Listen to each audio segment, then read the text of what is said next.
Now next topic की बात करते हैं। नेक्स्ट जो हमारा टॉपिक है वो G2 को लेकर है या फिर ग्रुप ऑफ टू नेशंस को। तो G2 में कौन कौन से दो नेशंस हैं इसको देखेंगे। नाउ न्यूज़ में किस वजह से है। Recently Asia Pacific economic cooperation, ये मीटिंग जो होती है, ये जो समिट है, ये बुसान साउथ कोरिया में होती है। तो इसी दौरान क्या होता है, US president and Chinese president एक दूसरे के साथ मीटिंग करते हैं। तो इन्हीं दो नेशंस को हम क्या बोलते हैं, G2 बोलते हैं। आई बात समझ में? ओके, बैकग्राउंड को जानते हैं। तो रिसेंटली जैसे आप लोगों ने देखा होगा कि यहाँ पे ट्रेड वॉर चल रही थी between US and China. US ने चाइनीज़ एक्सपोर्ट पे टैरिफ लगा दी थी, हाई टैरिफ। जो भी चाइना एक्सपोर्ट करता था यूएस में, उस पे हाई टैरिफ लगा दी थी ट्रंप एडमिनिस्ट्रेशन ने। तो उसी के चलते हुए चाइना ने क्या किया, जो रियर अर्थ एलिमेंट्स हैं, रियर अर्थ एलिमेंट्स जो हैं, इनके एक्सपोर्ट पे बैन लगा दी कि भाई साहब हम यूएस में एक्सपोर्ट ही नहीं करेंगे, रियर अर्थ हम यूएस को नहीं देंगे।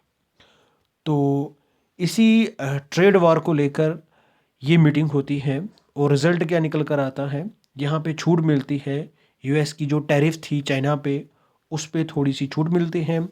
और जो रियर अर्थ का एक्सपोर्ट है from China to the US, इस पे थोड़ी सी छूट मिलती है। नाउ G2 के बारे में बात करते हैं।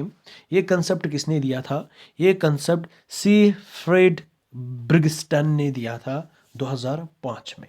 ठीक है, टर्मिनोलॉजी रिफ्लेक्ट करती है farmer recognition of China's great power stats.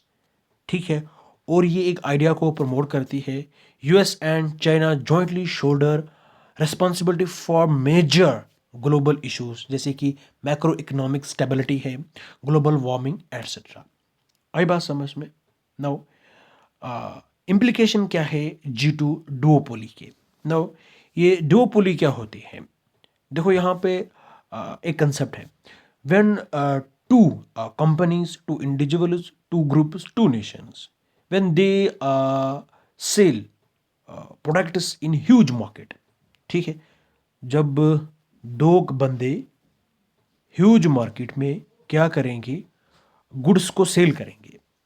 ठीक है, प्रोड्यूस करके सेल करेंगे, उसको क्या बोलते हैं, डुओपोली। आई बात समझ में ना? तो ये जो G2 है, it framing signals a shift in world order by acknowledging China as near equal to US, कि चाइना जो है ये नियर और इक्वल किसकी है, यूएस की। यहाँ पे प्रायोरिटाइज किया गया है यूएस चाइना कोऑपरेशन को, जबकि यहाँ पे बाकी जो पावर्स हैं जैसे कि यूरोप यूनियन है, रशिया है, चाइना है, जापान है, इसको साइडलाइन किया गया। ठीक है, तो चाइना जो है ये रियर अर्थ एक्सपोर्ट को वेपनाइज कर रहा है। ठीक है, और कॉन्फिडेंस को होल्ड करके रख रहा है इन फ्यूचर एडवांटेज। ठीक है, तो कुछ नहीं होगा तो अगर यूएस टैरिफ लगा रहा है, चाइना रियर अर्थ को एक्सपोर्ट, रियर अर्थ का जो एक्सपोर्ट है वो बैन लगा रहा है। रियर अर्थ एलिमेंट्स बहुत ही इम्पॉर्टेंट है आज के दौर में। ठीक है, प्रेजेंट सिचुएशन में रियर अर्थ जो है ये बहुत ही इम्पॉर्टेंट है, हर किसी चीज़ में यूज़ हो रहे हैं। ठीक है, मोबाइल फ़ोन से लेकर रॉकेट तक इनका यूज़ है। ठीक है, सिक्योरिटी की बात करते हैं। G2 जो सेटअप है, तो ये क्या, इसमें क्या हो सकता है, जो यूएस अलाइज हैं वो ये समझ रहे हैं कि G2 की वजह से जो यूएस मिलिट्री प्रेजेंस है इन ईस्ट एशिया, ये वीक हो जाएगी। ठीक है, जो सिक्योरिटी कमिटमेंट्स हैं वो कमज़ोर हो जाएंगी, फॉर एग्जांपल ताइवान। आई बात समझ में? Now strains India US relations. ठीक है, तो इंडिया यूएस रिलेशंस की अगर हम बात करें तो यहाँ पे जैसे आपने देखा ही है कि यूएस ने ऑलरेडी जो टैरिफ है हमारे पे वो थोप दी है, इंडियन गुड्स पे टैरिफ लगा दी है। ठीक है, उसको टैरिफ को इंक्रीज़ कर दिया है। तो G2 की वजह से यहाँ पे अनसर्टनिटीज़ पैदा हो सकती है, अनसर्टनिटी पैदा हो सकती है about the future of India US partnership in Indo Pacific region. तो इंडो पैसिफिक रीजन में हमारी कोऑपरेशन थी किसके साथ, रिलेशन थी यूएस के साथ। जैसे कि आपको पता होगा क्वाड, इसमें 4 नेशंस हैं, यूएस है, इसमें ऑस्ट्रेलिया है, इसमें इंडिया है और जापान है। तो ये क्वाड जो है, इसकी जो समिट होनी थी इसको पोस्टपोन कर दिया। तो इस क्वाड का मकसद था इंडो पैसिफिक वाले रीजन में चाइना को काउंटर करना। ठीक है, तो इस पे क्या हो सकता है, इन चीज़ों पे असर पड़ सकता है, जो इंडिया यूएस रिलेशंस है उन पे इम्पैक्ट पड़ सकता है। नाउ की डिटरमिनेंट्स लिमिटिंग G2 फॉर्मेशन। सबसे पहले पॉलिटिकल आइडियोलॉजिकल डिफरेंस देखें।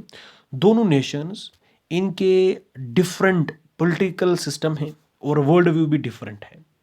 ठीक है, यूएस चैंपियन है रूल बेस्ड लिबरल ऑर्डर पे, बेस्ड ऑन डेमोक्रेसी, जबकि चाइना प्रायोरिटाइज करता है sovereignty and state lead government को, स्टेट लेड डेवलपमेंट को।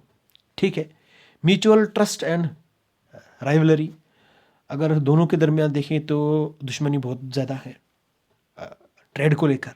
ठीक है, तो ये जो रिलेशन है ये डिफाइन करती है स्ट्रेटजिक कंपटीशन को एंड राइवलरी को, ना कि कोऑपरेशन।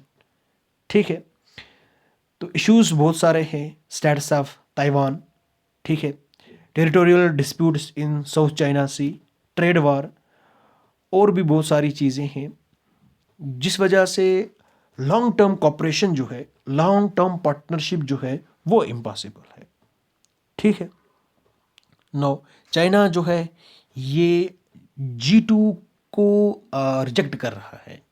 ठीक है, ये आइडियोलॉजी को, इस कंसेप्ट को चाइना जो है ये रिजेक्ट करता है। चाइना जो है ये प्रेफर करता है मल्टीलेटरलिज्म को, जैसे कि यूनाइटेड नेशंस है, ब्रिक्स है। तो चाइना जो है ये ज़्यादा किसको प्रेफर करता है, मल्टीलेटरलिज्म को, ना कि इस G2 वाले कंसेप्ट को। ठीक है, अंडर यूनाइटेड नेशंस और ब्रिक्स। आई बात समझ में। और चाइना चाहता है कि वो यूएस का जूनियर ना रहे। ठीक है, junior partner of the US ऐसा अवॉइड करता है चाइना।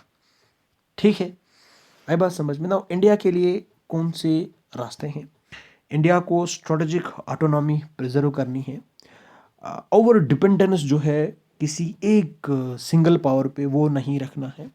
ठीक है, जैसे कि participation in BRICS and Quad. ठीक है, तो इंडिया को डाइवर्सिफाई करना है अपने आप को। ठीक है, ग्रुप्स बनानी है, अदर ग्रुप्स के साथ भी इंडिया को इंगेज करना है अपना। ठीक है, नो मिनिमाइज करना है वुलनरेबिलिटीज़ को, स्ट्रैटेजिक ऑप्शंस को और बढ़ाना है बाय फ्री ट्रेड एग्रीमेंट्स, जैसे कि यूरोप यूनियन के साथ किया है। ठीक है, कोलैबोरेशंस को डीप करना है like minded regional global partners के साथ। ठीक है, और जो एडवांस नेशनल इंटरेस्ट है उसको मजबूत करना है। ठीक है, किनके साथ, like minded regional and global partners के साथ मिलकर नेशनल इंटरेस्ट को क्या करना है, स्ट्रॉन्ग बनाना है। फॉर एग्जांपल आसियान है, ठीक है, association of south east Asian Nations.